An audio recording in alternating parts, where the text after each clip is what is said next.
Milí diváci, milí posluchači, vítajte v prvom a možno, že aj jedinom podcaste, alebo teda rozhovore Za šport v Petržalke. Za šport v Petržalke je občianske združenie, ktoré sa venuje a bojuje za šport v Petržalke. Reprezentuje tu Tomáš Kohout. Čaute. A Duran Kryžanovič. Ahojte. Inak známy ako Peter. A ja som Filip, ja som členom jedného z klubov, ktorý sa nachádza pod týmto celým. No, keďže sa teraz okolo nás a okolo tohto nášho občianskeho združenia a okolo nášho gymu a našej haly deje veľké množstvo všelijakých vecí, ktoré sú aj medializované a nejak ľudia nevedia, čo sa tam, čo je pravda, čo není pravda a tak. A kto vlastne my sme a ako to celé je, tak sme sa rozhodli takto sa porozprávať a povedať, že čo je čo, kto je kto, aby ste vedeli, že kto my sme a o čo nám ide, za čo bojujeme. Takže poďme si povedať úplne od začiatku, že Za šport v Petržalke je občianske združenie, ktorého Tomáš cieľom je zachovať športovú halu, momentálne znám ako Gym 1, pod našim vedením. A ono predsa, tá hala není pod našim vedením v tomto momente. Skúsme si povedať, že poďme si povedať celú tú históriu toho, ako sme sa dostali až k tomu, že chceme tú halu dostať pod našu správu alebo pod naše vedenie. Na úplnom začiatku bolo čo? Na úplnom začiatku bolo občianske združenie, predpokladám, v nejakom momente vzniklo. Alebo poďme ešte predto. No tak ja môžem povedať akože úplne skrátenú históriu vôbec mňa, tej športovej haly Násnevskej. Ja som tam od 15 rokov, momentálne mám 43, takže už dosť dlho tam pôsobím. Či už aktívne, alebo som to navštevoval počas tých rokov života. Prešiel som tam asi všetkými majiteľmi, čo tam boli a nájomcami, takže poznám viac menej každého osobne. Čo sa týka, ako sa pýtaš ty, jak vzniklo celé to Za šport v Petržalke, tak je to asi súbeh toho, že ja som robil v inom klube, odkiaľ som sa presťahoval, práve na Znevskú halu. No a tam som trénoval v takých podmienkach, ktoré to umožňovali, ktoré samozrejme neboli také, jak sú tam teraz. A pýtal som sa tam predchádzajúceho nájomcu, že či si tam môžem otvoriť pôvodne súkromné hodiny úpolových športov. Bolo im povedané, že ono to bude ťažko, lebo oni tam plánujú robiť niečo iné v tom priestore, ale že zatiaľ OK. Tak som si tam proste robil trénera ďalej, tak ako som robil v predchádzajúcom klube. Pomaličky sa to rozbiehalo. No a potom som sa spoznal práve s druhým nájomcom. A tomu som povedal svoju víziu, že výborný priestor na klub, ktorý by proste rozbehol. Tedy veľmi začalo fičať aj MMA. A takto, že som hovoril, že bolo by to veľmi dobrý priestor na toto. Je tu celé zázemie od posilovne. A takú nejakú víziu som mu povedal. To sme niekde ešte v roku 2000... 18, 19, 20, tak nejak 18, 19, 20. Áno. Ja ešte by som dodal, že Tomáš, okrem toho, že si podpredseda tohto občianskeho združenia, ty si tréner, bývalý profesionálny zápasník, úpolovým športom si sa venoval a teraz aktuálne si aj jedným z hlavných trénerov vo Fight Laboratory, to je jedného zo športovísk, jedného z gymov, ktoré sú v tomto celom komplexe na Znevskej. Presne tak, ako vravíš. No, Takže sme v tom momente, kde som začal komunikovať o mojej vízii, čo by tu všetko mohlo byť v tej športovej hale. A povedal mi, že sa mu to ľúbi, že nech mu dojdem s nejakým návrhom. Tak ja som rozmýšľal, či otvárať nový klub, čo je samozrejme ťažké, keďže v Bratislave ich bolo množstvo, ale vedel som, že sú kluby, ktoré nemajú nejaké zázemie. Oslovil som vtedy Kamila Cibinského a Chaos Bratislava, a ktorého súčasťou bol vtedy aj kolega Duran vtedy. No a že či si dojdu vyskúšať pár tréningov ku nám. Stálo sa to, začali chodiť, začalo sa troška rozmnožovať a potom ale došla tá krízová situácia ohľadom korony a tak a Chaos Bratislava sa rozhodol odísť odtiaľ a ja som tam opäť dostal sám, keďže ja som odísť nechcel, keďže my sa celý život som v tých priestoroch, tak práve som vtedy oslovil Durana ako jedného člena z toho klubu, že či by nemal záujem pokračovať v tom so mnou. A Duran už vtedy podľa mňa v chaose nebol, už mal svoj vlastný gym, ne? Si mal? Duran už samozrejme mal svoje aktivity aj popri mimo gymu, ale ešte bol súčasťou chaosu, ale už som vedel, že nechce nejak aktívne zápasiť a ja som už vždy hovoril, už jak som ho trénoval, keďže bol v tom klube a ja som tam v tom klube pomáhal, že za mňa nech nezapasí, nech radšej robí trénera. Ale to môže povedať. Ja som mu to hovoril tiež. My s Duranom sa poznáme už takých 10 rokov. ma trénuje a keď si ma začal trénovať, tak si ešte bol aktívny zápasník a ja už som videl posledné tvoje 4 zápasy, som mal profesionálne zápasy MMA, v telke ste to mohli vidieť, tak už vtedy som vedel, že ty budeš dobrý tréner. Že ty sa vykašli na tú profesionálnu kariéru, ty budeš dobrý tréner. Asi by som dal túto pánom za pravdu, že mali dlhé roky pravdu a hlavne Tomáš ma presvedčil o tom, že byť trénerom viacej a že mi to viacej bude svedčať a viacej ma to bude baviť. A mal pravdu, momentálne je to úplne môj zmysel života a baví ma to a baví ma práca s deťmi a s dospelými a s mládežou a so všetkými.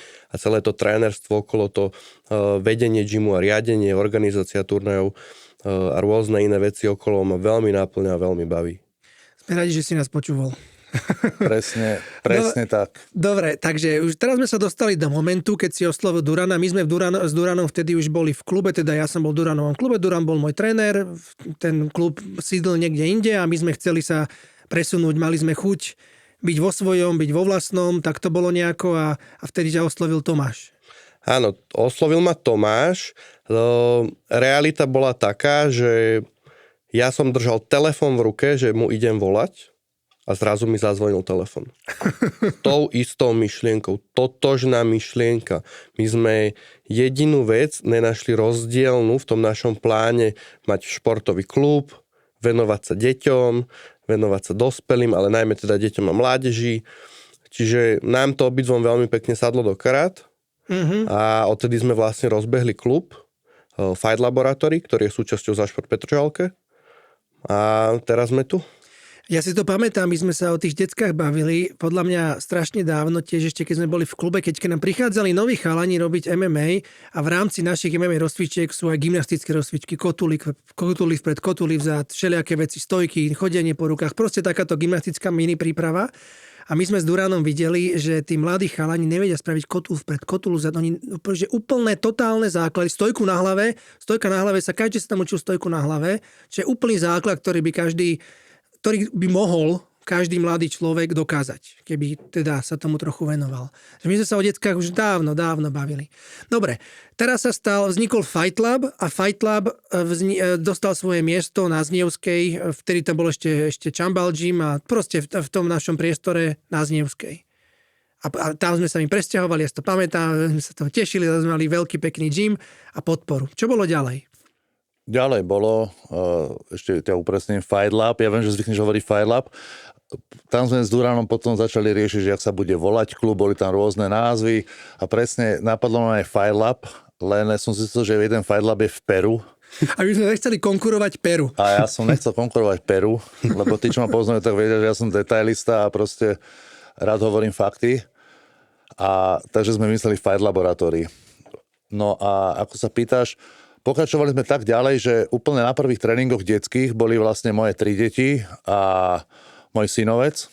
Áno, to je dobre povedať. Keď sme prešli do tohto nového gymu, mali sme 8 dospelákov a 5 detí. Presne tak. A tých 5 detí, to boli vlastne Tomášova rodina, Tomášove 2 deti, Tomášov synové. Presne tak, tí museli, nemali na výber. A plus tam boli jeden bráček so sestričkou malinký. A to bol vlastne náš základ a 8 dospelých vlastne bolo, ktorých ja som si priniesol vlastne už vychovaných ako keby z predchádzajúcej telocvične, ktorí už so mnou sú vlastne roky. Áno. Takže sme začali s 5 deťmi, s 8 dospelými.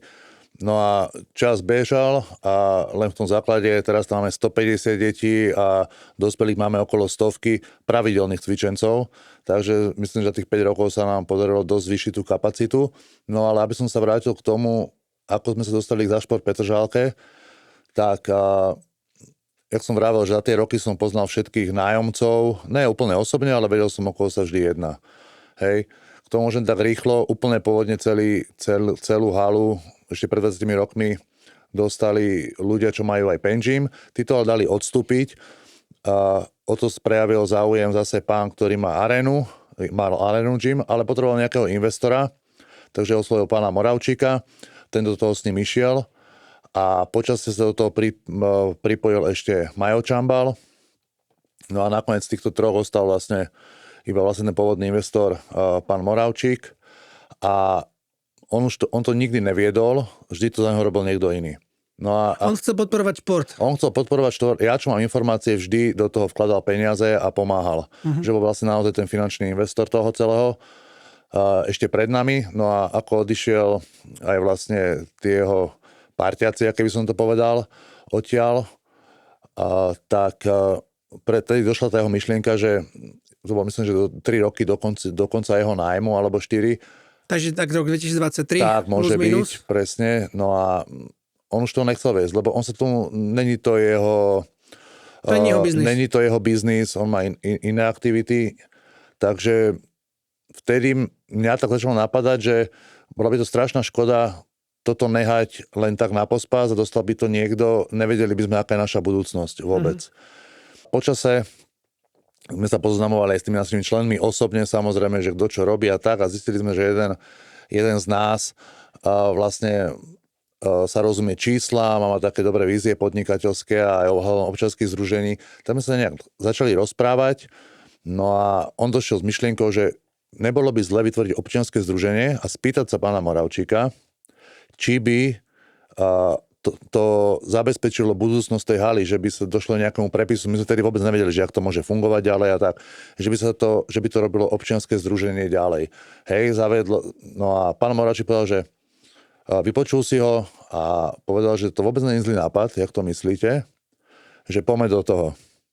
Tak sme tam zaviedli platobný systém, úplne nanovo celý, zaviedla sa multisportka, proste všetko, čo sa v tom gyme začalo diať, sme robili my potom. Od roku 23 sme sa to prebrali my, v princípe. Teda vy. Tak, presne. Ja hovorím my, lebo my sme kamaráti, my spolu sme každý týždeň. Tak. Ešte by som prebehol, tak predtým vzniklo to občianske združenie, založilo sa občianske združenie a potom sa začali robiť tieto zmeny. Začali sme odkupovať od toho nájomcu pána Moravčíka, sme odkúpili všetko príslušenstvo v tej hale, ktoré Za čo sme to odkúpili? Bolo to z toho objemu peniaz, čo sa tam točil, hlavne vďaka fitness centru, hej, tak z toho sa postupne splácalo cena tých strojov, hej, ktorú si on teda požiadal. Musím povedať, že on nám vždy vyšiel totálne v ústrety. My sme mali ústnu dohodu vždy medzi sebou, tá bola vždy 100% splnená, vždy, keď sme niečo potrebovali, on nám pomohol finančne, zaplatil, zasponzoroval, vybavil, nebol nikdy žiadny problém. Ja si pamätám, ja som raz za ním došiel, že Igor, že mohli by sme mať kryovaniu proste na otužovanie, na studené, to je jasné. A ja už som bol pripravený, jak mu to budem proste vysvetľovať, že čo potrebujeme, čo, jasné. A vieš čo, koľko to bude stať? To je jedno. Takže máme aj kryovaniu. Takto to fungovalo. Dobre, to si pamätám.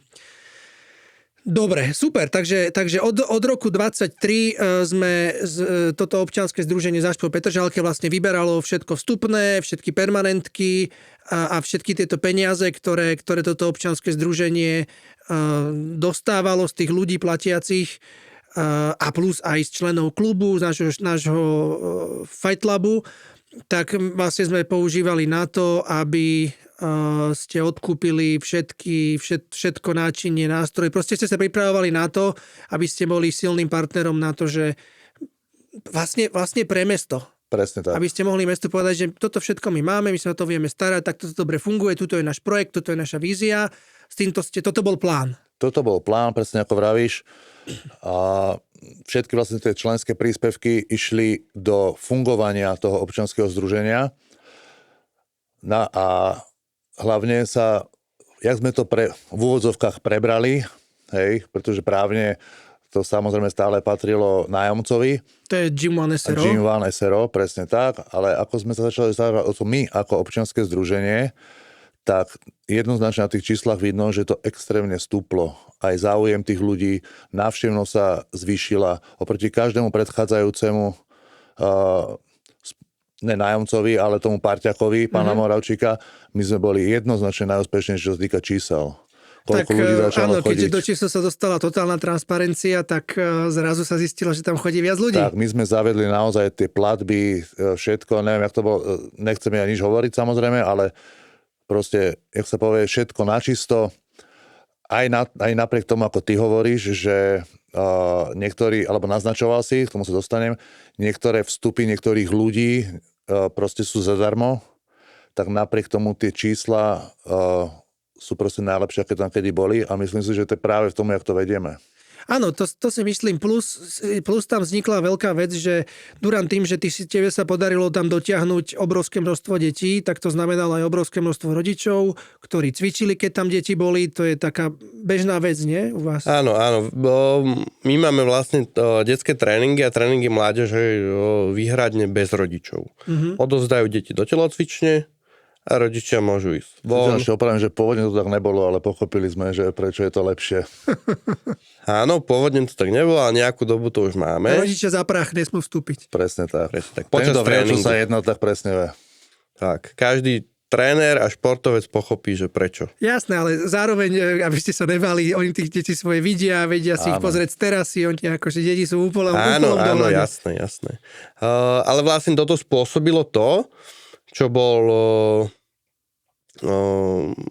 pozitívny efekt proste na tých rodičov malo to, že tým, jak tam tie maminky, tatinkovia, babičky, detkovia sedeli na recepcii alebo hoci kde po lavičkách a nič nerobili, Tak začali cvičiť. tak začali cvičiť, presne tak. To je výborné. A chodia pravidelne cvičiť mnohé mamičky, ktoré nikdy v živote nešportovali. Nikdy. Tak začali proste chodiť pravidelne do fitka. Keď už sú tam. A aj to robí podľa mňa tie čísla. Určite to je súčasť toho. Dobre, to znamená, že túto digitálnu transparentnosť, ktorú sme tam doniesli, lebo vlastne my sme zaviedli, vy ste zaviedli, stále hovorím my, vy ste zaviedli vlastne ten systém, kde každý jeden človek, ktorý príde do fitka, má v telefóne apku a v tej apke si buď kupuje členstva a to si odpípa a proste neexistuje tam človek, ktorý sa tam tak objaví, alebo mŕtve duše, alebo niečo také. Každý, kto prejde recepciou, sa proste pípa. Áno, jeden z členov, tak vlastne on nám aj priniesol systém a aplikáciu a veľmi nám s tým pomohol, že ako to celé bude chodiť, všetko sme zdigitalizovali, QR kódy. Ty si sa najprv tým trápil, že? Áno, ja som taká stará škola na to, že som mladý, ale áno. Jasné, ale celé to zafungovalo, to znamená, že všetci si vedeli kontrolovať. Hlavne vy ste úplne presne vedeli, aké sú tam toky ľudí. Aké sú tam toky ľudí? Pamätáte si niekto čísla? Ja si pamätám, skúšam vás. Ja si myslím, že vysoké. Ja nechcem úplne hovoriť, lebo ja si to nikdy nejak nepamätám a potom ma vždy upozorňujete, že mal si povedať viac, lebo je to ďaleko viac, tak to nemám na vás. No tak ja si to pamätám. Povedz, Duran, ty si možno pamätáš? Ja viem, že čo sa týka Fight Laboratory, tak je to 150 pravidelných dospelých cvičiacich, 150 pravidelných cvičiacich detí. Áno, to nie je 150 ľudí naraz. Nie. My máme mnoho tréningov od tanečnej po pohybové prípravy, zápasenie, thajský box pre deti, pre mládež, rôzne vekové hranice. Máme naozaj veľmi široké spektrum toho športu pokryté. A nazbierajú sa tam proste tie deti. Jasné, to číslo, to sú vlastne tých 150 sú aktívni ľudia, ktorí za ten mesiac alebo za nejakú dobu proste presne prídu, tak. chodia Sa tam alebo boli. otočia. Presne tak. Jasné, OK. Takže to je 150, ja teda dám ostatné čísla. Ja viem, že aktívnych členov v ostatnej budove, to znamená vo fitku a v tej aktívnej zóne a v tých všetkých zónach je 4000 dokopy, to sú aktívni ľudia, čo mesačne znamená ako kedy, ale to je 7 až 10 tisíc vstupov. A teraz neviem, či to je mesačne alebo týždenne. Podľa mňa mesačne. Mesačne. Myslím, že mesačne to týždeň by bol asi už to by bol veľký To hardcore. bol asi extrém. Dobre, každopádne obrovitánske čísla, obrovské množstvo ľudí, Petržalčanov tam chodí. Z teba som vlastne tým pádom pochopil, že ty si čistý Petržalčan, rodený, ty tu žiješ, ty si tu vyrastol. Ja som tretia generácia Petržalčanov, pozor. To je ešte môj pradedo bol z Petržalky. A on ešte staval paneláky. On tu ešte bol, keď tu boli paneláky. Po druhej svetovej vojne to bolo tak, že oni žili v meste, len po druhej svetovej vojne moja prababka bola Nemka, ale mala Slováka, takže ju nedeportovali za Slovensko, ale deportovali týchto ľudí väčšinou za Dunaj do Petržalky, vtedy to bol Engerau, takže odtedy naša línia sa odtiaľ to tiahne, teda z otcovej strany. A ty si tiež veľký Petržalčan. Ja som sa narodil v Petržalke, celý život tu bývam a vysoko pravdepodobne dúfam, že tu aj celý život bývať budem. Výborne. To sa mi páči, že za šport Petržalku bojujú Petržalčania, rodení, okovaní. Je to tak, ja som na to akože extrémne hrdý. Ja som chlapci z druhého hudu, ja som z Vrakune. To je konec sveta. Ja som sa teda síce narodil vo Vraku, ja som sa narodil v Trnave, ale ja som Vlčie hrdlo, Vrakuň a Biskupice, ja som z toho druhého geta. Dobre. Takže sme teraz v momente, keď sa nám celkom rozbieha gym, čísla sa roztočili a je to celé zaujímavé. Už ste odkúpili teda všetky tie zariadenia? Už všetko v tom gyme je vlastne občianskeho združenia? Podľa mňa áno, podľa mojich informácií, čo mám. My to máme v tom občianskom združení totiž rozdelené. Niektorí sa venujú tej ekonomickej časti, my sa venujeme hlavne tomu športu. A ja, čo mám informáciu, myslím si, že máme úplne všetko. Teda okrem pevnej stavby, ale toho náradia, čo tam je, tak to si myslím, že zariadenia, tak to máme všetko. To znamená, že aj v našom gyme všetky steny, všetky pédy, všetky mechy, všetko toto už je teraz... Áno, to vybavenie na cvičenie, vrátanie strojov na posilovanie a tej sauny a kryokomory vlastní občianske združenie. Dobre. OK. Ešte ma zaujala jedna vec, celkom dôležitá. Vy ste spravili taký systém, že podporný systém pre šport, ja by som to takto nazval, že ak si to, ty mi to povieš, ak to je presne, ale ak sa nemýlim, tak tá komerčná, fitková, často veľké množstvo ľudí, dospelákov podporujú tie decká a tých ostatných športovcov, ako je to? Presne tak, ako vravíš. To, čo sa zarobí, alebo tie peniaze, čo sa pretočia vďaka tomu fitness centru, či už v spodnej časti alebo hornej časti, tak tie práve slúžia na to, alebo nám umožňujú poskytovať tie benefity tým sociálne znevýhodneným jak deťom, tak vlastne telesne handicapovaným ľuďom a iným športovým klubom, ktoré majú výdavky už samostatne veľké a my od tých mladých chalaňov, aby si mohli zacvičiť alebo zregenerovať sa, ako si spomínal, tak aby sme o nich netiahli peniaze a proste môžu dojsť kedykoľvek. Takže, aby som to upresnil. A ak sa nemýlim, tak ten fakt, že my dokážeme vybrať viac peňazí tam, my používame na to, že dotujeme aj tie decká. To znamená, že čo, že decká majú zadarmo, alebo nižší plat, alebo ako je to u tých deťoch? Ja by som to povedal štýlom takým, že tým, že do fitka cvičiacich ľudí, do posilovne, chodí enormne veľa ľudí, čiže tam zarobia nejaké peniažky. A vďaka tým peniažkom môžeme podporovať vlastne klub Fight Laboratory a hlavne tam deti a mládež, tým, že mnoho detí to má úplne zadarmo, ktoré si to nemôžu dovoliť ich rodiny. Samozrejme, trénovať deti musia, čiže chodia zadarmo. Takisto poskytujeme aj rôznym iným klubom športovým zázemie, či už regeneračné, posilovňu, ale takisto aj do našej telocvične môžu prísť. Takisto sme tam prichylili nie jeden klub a nie na málo času, keď nemali kde byť. Proste nemáme to srdce povedať deťom, aby proste, no tak nebudeš trénovať. Taký nie sme. Alebo ja si pamätám, že tam trénovala, že tam mali telesné výchovy, celá stredná škola niekoľko mesiacov, keď im prerábali halu. Vysoká škola, okay. Aj to, ale aj stredná škola. Zdravotníctvo. Fotbalistov tam stretávam, basketbalistov tam stretávam, všetky možné športy. A všetky tieto športové kluby tam môžu prísť zadarmo? Úplne? Alebo majú to nejako veľmi zlacnené? Dohoda je, že majú naozaj tie vstupy zadarmo, oni si akorát zaplatia tú úvodnú kartičku alebo tú registráciu, ktorá je euro 50. Alebo niektoré to majú tak, že majú ako za celý klub nejakú čiastku, ale to je úplne naozaj, že smiešné. A to sa bavíme o tých, čo závodia, súťažia, o lacrossovú reprezentáciu sme tam mali, tam robili celú reprezentačnú prípravu, myslím. OK, takže pointa je taká, že tam, kde dokážeme zarobiť, tak to, čo nám zostane navyše, používame na to, aby tí športovci, aby hlavne decká mohli športovať, aby to nemali drahé a tí, čo nemôžu, tak aby mohli aj tak športovať. A vlastne podporujeme ostatné športové kluby, ktoré sú menšie, nie sú mainstreamové, nemajú sponzorov. Takýmto spôsobom im pomáhame. Presne tak. Ja by som tam ešte doplnil napríklad, čo ma napadlo, že tým, že sa tie peniažky zarobia, chceme ich použiť hlavne na deti, tak napríklad u nás v klube vo Fight Laboratory, tak rodičia to môžu potvrdiť. Za 5 rokov čo fungujeme, tak máme približne 100 turnajov odzapasených s deťmi. 100 turnajov znamená, že na 100 miestach ste boli s deťmi, na 100 turnajov? Áno, na 100 výjazdoch. 100 výjazdoch. Tak. Rodičia ani deti nikdy neplatili ani cent za benzín, čiže pohonné hmoty 0. Takisto nikdy neplatili žiadne štartovné na turnajoch. Na každom turnaji je štartovné. Nikdy tie deti nestal ani cent žiadny turnaj. Pointa je, aby deti chodili, aby športovali, aby zápasili, aby vyhrali medaily, aby boli motivované. Hej? Presne tak. To je to. Preto to robíme. Robíme to preto, ešte to ti chcem zbehnúť, že čo sa týka tých cien, nejedenkrát sme počúvali, že ale od takých 10-15 eur by si to kľudne mohli zdvihnúť. Ja neviem, že sme na tom neuvažovali, ale nechceme to.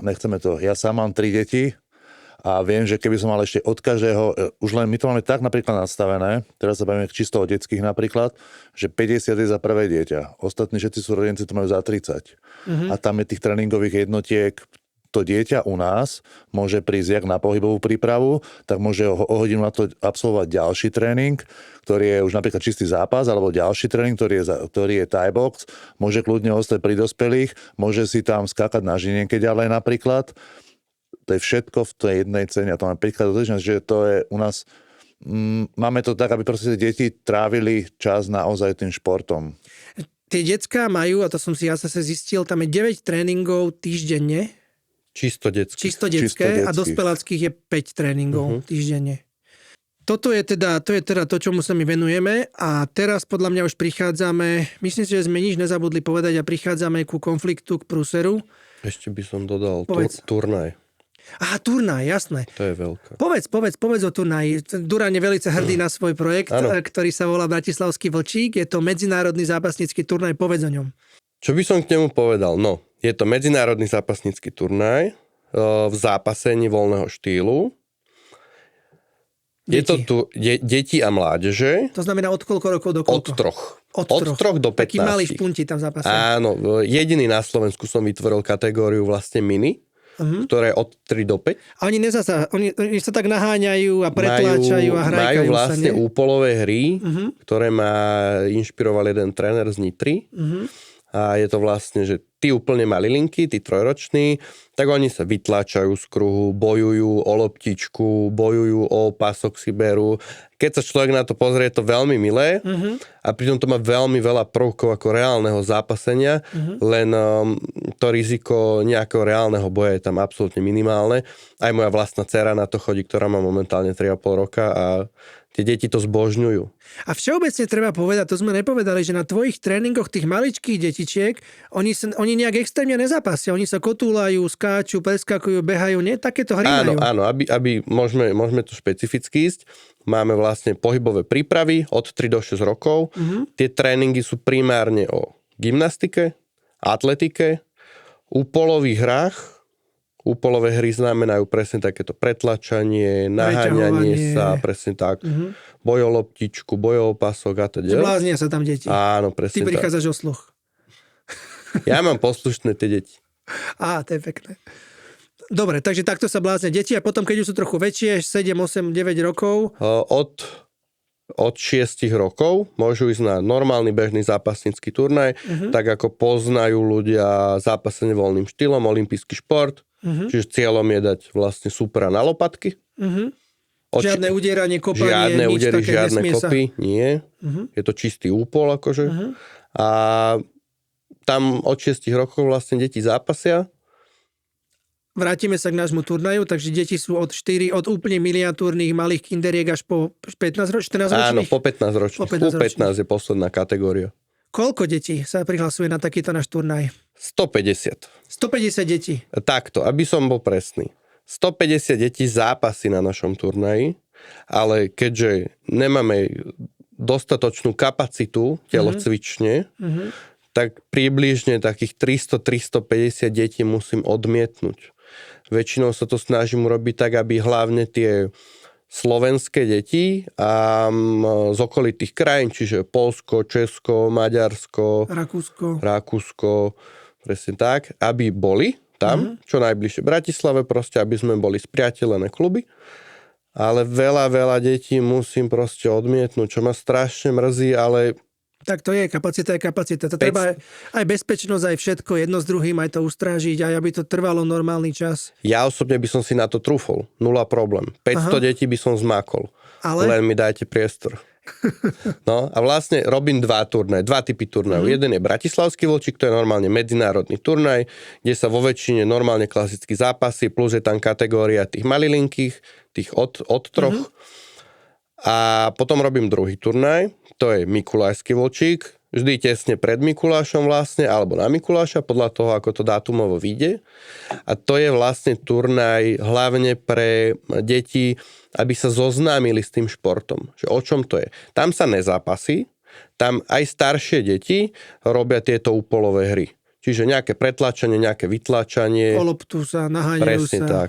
Ale ide o to, aby sa zoznámili s tým, že ten šport nie je vôbec taký hrozný a ani stáť na tej súťažnej žinenke nie je vôbec také hrozné, lebo mnoho detí sa bojí v dnešnej dobe.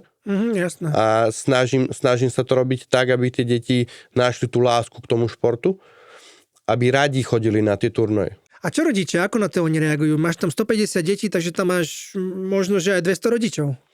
Aj viac rodičov, lebo ku každému dieťaťu na turnaji sa viaže maminka, tatinko, detko, babka, teta, sestrnici, bratranci, čiže naozaj to proste príde celá rodina, tak ako je to bežné. Jasne. A mne sa to veľmi páči, lebo som tak zažil celý život, jak so mnou chodila celá rodina. A rodičia majú veľmi pozitívny ohlas na to z mnohých dôvodov. Jeden z najhlavnejších, čo je pre mňa ako pre trénera, je to, že veľakrát zo zakriknutých detí bez sebavedomia, ktoré som videl, že sa boja priameho rozhovoru s človekom, báli sa pozrieť do očí, absolútne nesebavedome, tak postupom času, ako chodili na tréningy, na súťaže, tak teraz sú z nich proste sebavedomí chlapci alebo dievčatá, čo sa ničoho neboja, vedia priamo vystupovať, vedia sa rozprávať, nie sú hambliví a týmto sme podľa mňa veľmi veľa deťom zmenili život, alebo minimálne sme im dali základ do toho života, že ten boj není vôbec taký zlý. Tam v princípe nejde o to, že bojujú, tam ide o to, že disciplína, že chodia, že sa namáhajú, že prekonávajú niečo, lebo to sa mne zdá, už mám nejaký vek, ja som úplne najmladší, takže už sa mi zdá mladá generácia mäkká, ako my sme boli mäkkí pred tých pred nami. A je potrebné prekonávať záťaž, lebo život není bez záťaže a je potrebné sa na to pripraviť. A teraz veľmi často vidno, sa tak hovorí o tej Gen Z, že sú takí nejakí neschopní, alebo tej Gen Alpha, že sa boja, že sa lámu pod tým strachom. To je asi preto, že tu mali nejak ľahké, alebo toho športu bolo menej, alebo neviem. Neviem ti na to odpovedať. Určite je určitá sorta ľudí, čo má pravdu, len ja tým, že sa stretávam najmä so športovcami alebo s malými deťmi, ktoré chcú športovať, 90% tých rodičov sú takisto športovci. Ne, to zle hovorím. Není to tak. Menej. Ne, oveľa menej. Aha. A minimálne sú to ľudia, čo si uvedomujú, že chcú, aby ich deti športovali. Aby sa hýbali. Tak okrem toho, že majú krúžky, klavír a ja neviem čo, husle, tak aj hýbať sa treba. Ja by som ešte povedal malú vec, o tebe som vlastne nepovedal. Duran, ty si vlastne športovec, celoživotný, od detstva si bol zápasník, reprezentant Slovenskej republiky v Gréčaku, vo freestyle, potom si bol profesionálny MMA zápasník. Black belt v brazilskom jiu-jitsu. Dobre. Aj aby ľudia vedeli, že kto ty si. Dobre, podľa mňa by sme sa mohli teraz dostať už k tomu, čo sa teraz deje. Teraz je medializovanie všelijaké známe, udiala sa veľká vec. Jedného dňa chcel som ísť na tréning a zistil som, že na tréning nejdem. Prišla mi správa, že dneska sa tréningy rušia sa do odvolania. Hala je zamknutá, zavarené dvere. Čo sa stalo, Tomáš? Stalo sa to, že vypršala nájomná zmluva nájomcovi, už spomínanému Moravčíkovi, pánovi Moravčíkovi. A bola uzamknutá hala vlastne zo strany mestskej časti. Čiže oni tam majú medzi sebou nejaký spor. No a samozrejme na tento spor, jak to väčšinou býva, dopláca ten, kto vlastne s tým nič nemá. Teraz... O čom je ten spor? Môžeme sa o tom baviť, že čo o tom vieš, čo o tom viem ja, že čo sa tam vlastne presne udialo. Igor Moravčík sa volá Igor sa neodovzdal kľúče. Prečo neodovzdal kľúče? Pretože on tým chcel predsa skončiť. On to chcel opustiť, tú halu. No, tak sme sa spomínali, že on to vlastne nikdy nevedol, vždy mal niekoho, kto sa o to stará, že on bol vždy v tej roli toho...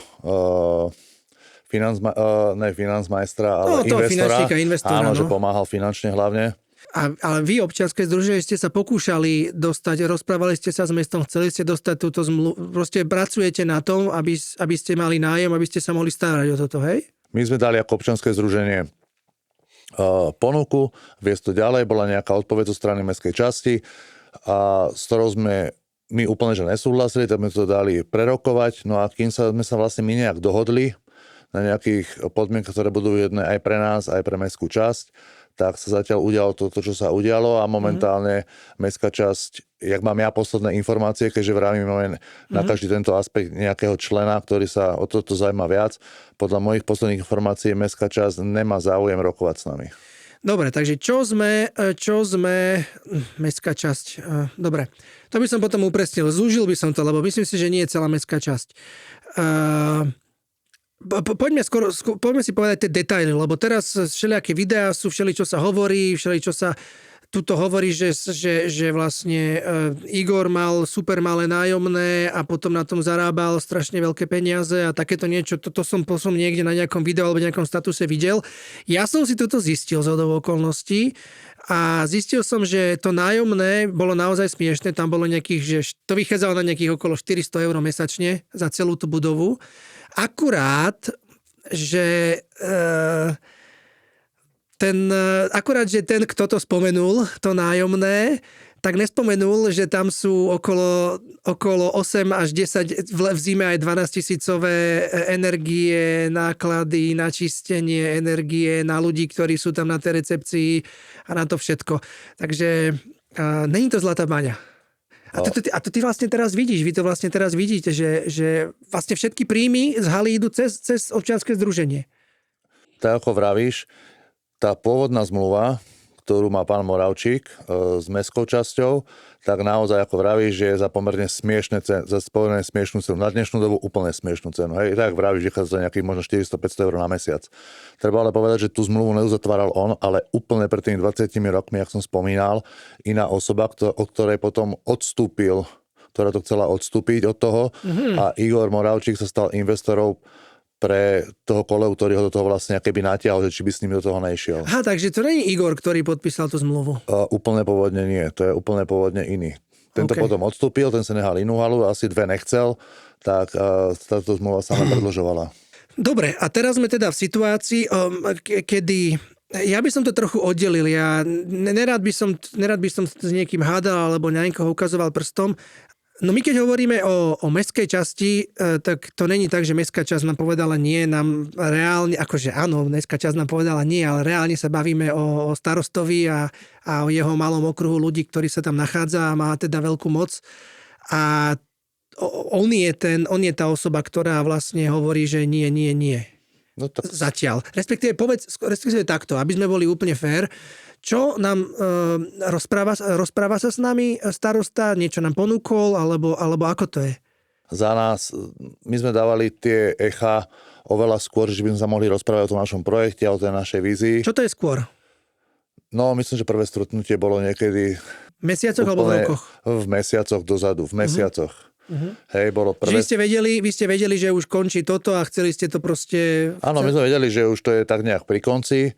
My sme dali normálne žiadosť o stretnutie a tam nám bolo povedané, že sa s nami nestretnú.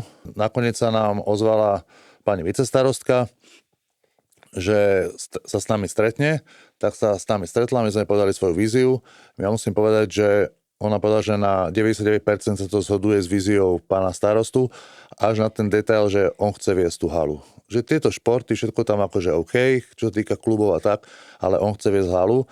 No a my sme vraveli, že to je práve to, že my sa obávame, že keby nebudeme viesť tie benefity, čo vychádzajú z toho fitness centra a všetkého, a my vieme udržať, oni nevedia udržať. A o tomto sa dá, ale o tom, že či my tú halu dostaneme, pokiaľ viem, tak potrebujú hlasovať normálne celí poslanci, celý tento ansámbel, to sa ešte neudialo a my by sme, to je našim cieľom, aby sme sa k tomu dostali, aby aspoň sa mohli k tomu vyjadriť, hej? Áno, to ešte by som nepredlžil, to bolo to prvé stretnutie, hej? To bolo prvé stretnutie, ono to boli dokopy 3. To bolo prvé stretnutie, druhé stretnutie bolo so zastupiteľstvom, ale s vedením mestskej časti. A s tým sme si sadli A s tým sme takisto opäť viac menej predložili ten náš návrh. Oni nám povedali, oni tam chceli od nás vedieť naše podmienky, ako by to ďalej išlo. A tam nám bolo povedané, že my sme chceli od nich tie podmienky, že dostať sa k niečomu viac už troška, aby sme vedeli, že na čom sme. No a tam nám bolo tvrdené, jak si to ja dobre pamätám, z toho celkovo skrátke z toho vyšlo, že oni nám nevedia dávať podmienky, kým nebude odovzdaná hala, pretože nevedia, aké sú tam náklady a takéto veci, takže od nás tieto informácie požadovali do najbližšieho stretnutia alebo zaslania. Tak sa to všetko zaslalo, no a potom bolo tretie stretnutie, ktoré už bolo aj s účasťou iných subjektov mestskej časti, že iných poslancov, a tam bol prvýkrát aj osobne pán starosta. No a ten sa na konci vyjadril, ten nám povedal samozrejme, aké svoje pripomienky, ak to on všetko vidí. Na konci sa vyjadril tak, že skrátke, že kým bude on starostom, tak nech nerátame s tým, že tá hala bude v našej prevádzke. Že Ale o tom rozhoduje on sám? Toto ti úplne presne neviem povedať, ak je. Určite sa dá, keďže je to parlamentná demokracia, myslím, že to existuje aj na takýchto zastupiteľstvách alebo častiach mestských. Tam sa hlasuje tiež. Presne, myslím si, že tam ako rozhodne nejaká väčšina poslancov, tak by to malo byť tak, že malo by to byť schválené, ako v záujme že to rozhodne vlastne mestská časť. Nevzdávame sa. My sa určite nezdávame. Ľudia si myslia, že my bojujeme s tým, že máme nejakú záž, alebo ja osobne vôbec, ja sa priznám túto rovno, pán starosta ma oddával, hej, ja som si ho dokonca osobne tedy vyžiadal, to sú roky dozadu, že ja nemám žiadnu osobnú záž. U mňa len prišlo k tomu, že proste tu sa jednoznačne nezhodneme a ja si myslím, že ako by to robil každý, ja spravím všetko preto, aby to bolo podľa nás, ne že ja, podľa mňa, ne, aby to fungovalo tak, lebo tí, čo tam chodia, ja si myslím, že sú spokojní a vedia, že tí, čo ma poznajú, hlavne, že ja tam nemám teda žiadne šedé úmysly. Vy sa bojíte, že sa to rozpadne. Vy sa bojíte, že to proste niekto preberie a všetko sa zmení. Decka nebudú mať svoje pravidlá, nebudú mať svoje výhody športovcom. Proste, že to bude komerčný projekt. No, dnešným dňom sme sa dostali do toho, že tuto spomínaný človek nás dostal do bodu, kedy ja osobne dnes nemám kde spraviť tréning pre 300 detí. Nemám kde spraviť tréning pre dospelých. Vonku prší, čiže nemôžem urobiť tréning ani vonku. Neviem sa dokonca ani dostať ku svojim pomôckam pre deti, čiže ja neviem zobrať ani len loptičky alebo kuželky z telocvične. Dobre, ale to je kombinácia vecí. To je kombinácia Igora, ktorý neodovzdal kľúče, teda toho bývalého prenajímateľa a starostu, ktorý proste povedal, že za žiadnych okolností Áno, len sa sám rozhodol. Áno, len z môjho vlastného pohľadu. Jasné. Ja nejsom politik, ja nejsom starosta, ja nebol som dokonca ani prenajímateľ, ja som tréner. Ja som tréner, ktorého deti majú radi, dospelí ho majú radi, trávim mnoho času z vlastného života, osobného, trpí na to moja dcéra, moja manželka, keď som 30 víkendov do roka preč.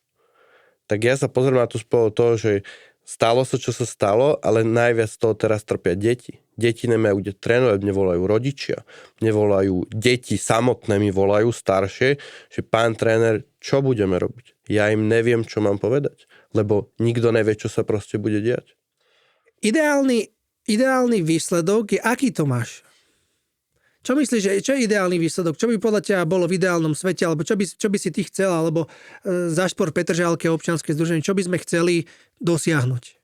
No, to poviem na keď sa bavíme o ideálnom scenári, tak dostať zmluvu na dlhodobý prenájom medzi mestskou časťou a za Šport Petržalke na komplet celú halu a minimálne úplne na tých 50 rokov, pretože my máme naozaj, to sme ešte nespomenuli, keď sa niekto na tú halu pozrie a vidí ju, jak sa na tých videách ukazuje, že je ako v dezolátnom stave, poprvé, to chcem povedať, že za to my ako združenie nezodpovedáme a my keď sme to prebrali, boli 2-3 roky do konca uzavretia zmluvy, do konca vypršenia zmluvy, takže my, čo sme našli investora minulý rok, tak teda nechcem úplne klamať, myslím, že to bol tak rok a pol dozadu, keď sme sa o tom bavili, tak ten keď zistil, že je rok do vypršenia zmluvy, tak samozrejme do toho investícia nešla. Tá investícia sa mala týkať výmeny okien, zateplenia, proste kompletnej tej vonkajšej fasády.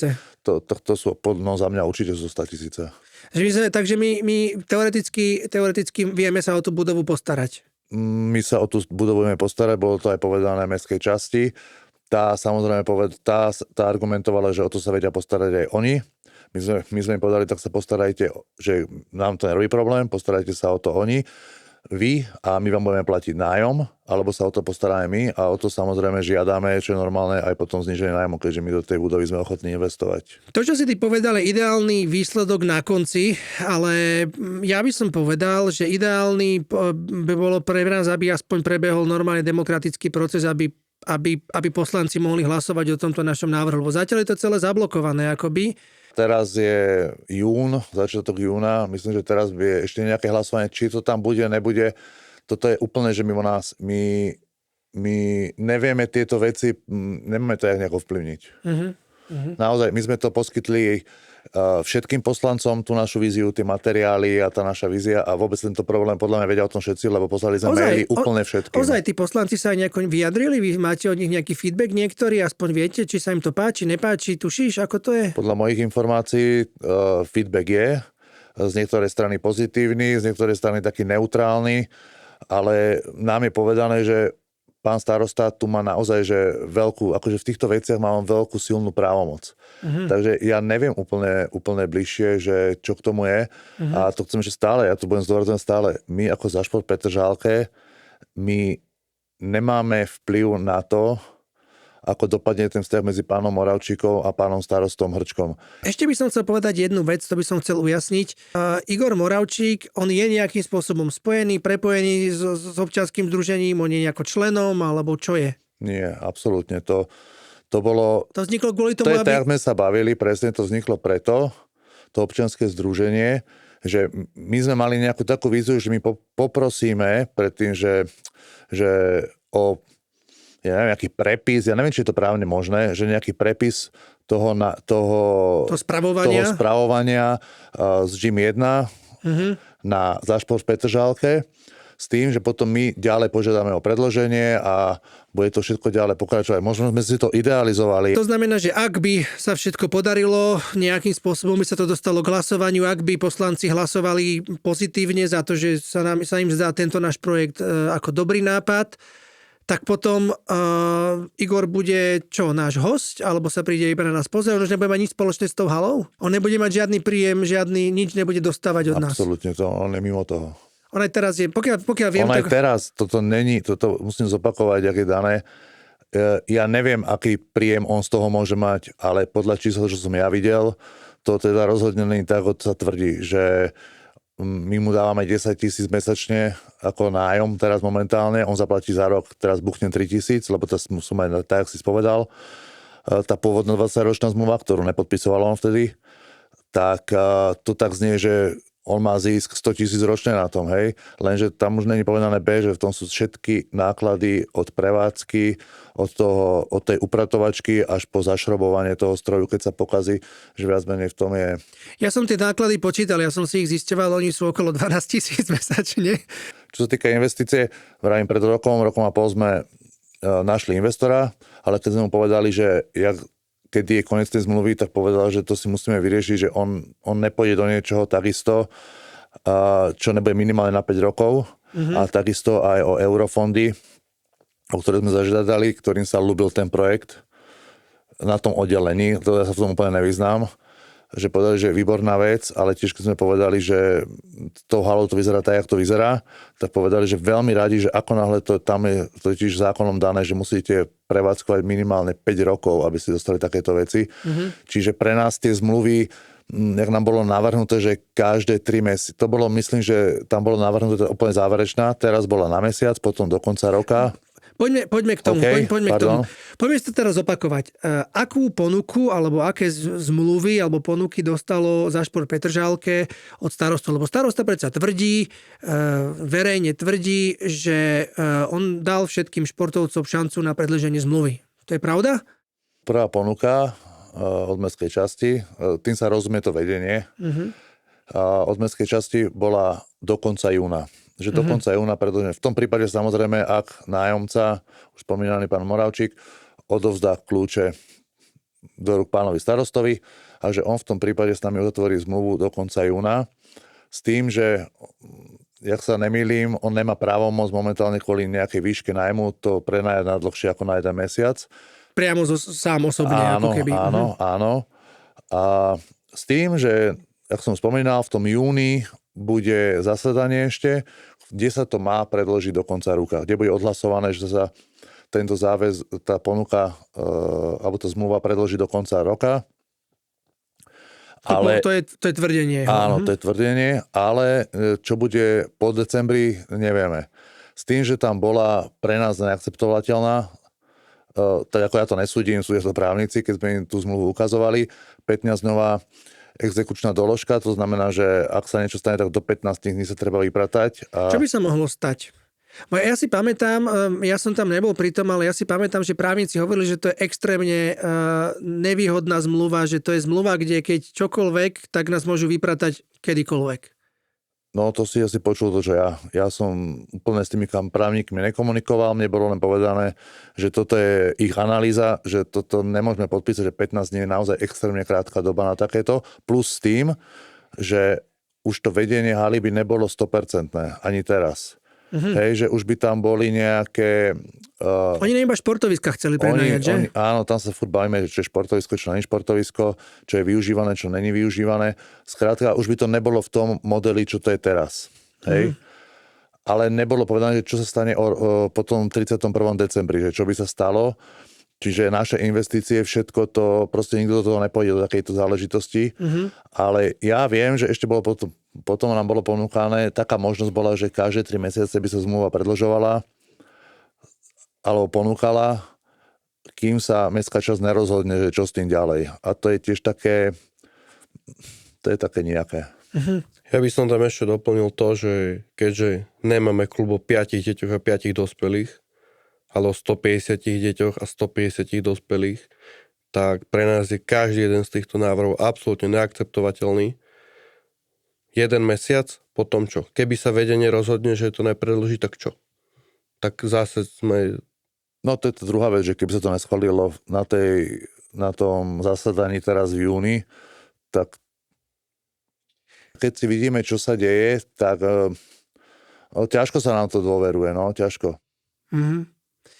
Dobre chalani, podľa mňa sme povedali všetko, snaď každý už tuší, že Za šport Petržalke je občianske združenie a čo robí a kto sme a čomu sa venujeme. Ja hovorím stále v množnom čísle, ja nie som súčasťou tohto občianskeho združenia, ja som veľký sympatizant, lebo ja trénujem v tomto klube, som tu s vami od začiatku, s Duranom 10 rokov vo Fight Clube a v tomto gyme som tu, ja neviem, 7 rokov alebo koľko, proste dlhé roky som túto cestu vedľa vás nejdem ju s vami, vy to šlapete sami, ale ja to sledujem a tie benefity toho a ja požívam. Preto hovorím, že to je naša vec. A to sa mi páči, lebo to všetci vlastne, naozaj veľa návštevníkov to bere ako svoju súčasť. Áno, ten gym, neviem, tí, ktorí ho poznáte, Petržalčania, všetci viete, ktorý je Gym One, ktorý je gym na Znievskej. Strašne veľa ľudí tam chodí, veď hovorím 4000 aktívnych členov. Vy viete, že to je poctivá makáreň, poctivá činkáreň, že to není žiadne. Tam sa proste chodí robiť, tam je komunita veľmi silná, tam sú proste ľudia, ktorí sú športovci, makajú. Ja by som to opísal slovami, že my sme nevytvorili priestor, my sme vytvorili komunitu ľudí. Hej. To je dobre povedané, no. A bolo by fajn, keby táto komunita ostala nažive. A čo sa vy obávate, čo sa teraz deje, čo je vlastne ten stred je, že vy sa snažíte zachrániť túto komunitu, aby to zostalo tam, kde to je, aby tí Petržalčania z toho okolia mohli robiť to, čo chcú, aby tí ľudia, ktorí tam chodia, aby zostalo to celé nažive, aby sa z toho nestala nejaká komerčná záležitosť alebo niečo úplne 100% iné. lebo som spomenul na začiatku, ja tam chodím od 15 rokov, mám 43, to je už nejaký rok. A čísla podľa mňa nepustia, odkedy to máme pod Za šport Petržalke, nikdy tam nechodilo toľko ľudí. Nikdy. A neverím, ja som o tom presvedčený, jasné, možno realita bola iná, ale ja som presvedčený tým, že ja som športovec, ja som bývalý zápasník, ja som presvedčený o tom, že urobím všetko preto, alebo som presvedčený o tom, že nebudú to robiť lepšie pre tých ľudí, ako to robíme my. Nikto nebude do toho dávať také srdiečko a toľko energie, jak my. To nemôžeme vedieť, ale môžeme vedieť, že vy a vaše srdce je na mieste. Ja to ja vravím, som zápasník a nikdy neviem, jak ten zápas dopadne, ale 100% som vždy šiel do zápasu, že proste vyhrám. To je a minimálne, aj keď ne, tak tam nechám všetko preto. Dobre, vážení priatelia, tak toto je všetko, čo sme asi chceli povedať. Chalani, máte čo dodať ešte? Za mňa všetko, ďakujeme za priestor, Filip. Ja by som to isté záverom, len by som povedal, že nech ľudia zbytočne nehejtujú a je to úplne zbytočné. Uvidíme, jak to celé dopadne a ja verím, že aj tak na konci si podáme ruky. Nech už to dopadne akokoľvek. Jasné, nejde o to, aby jeden prehral, aby sme všetci vyhrali. Vravím, ja som športovec, keď som prehral, podal som ruku superovi, bol lepší, hotovo. Tým ale samozrejme nič nekončí. Tak to je všetko. Toto je Za šport v Petržalke a držte nám palce. Ďakujeme. Ďakujeme.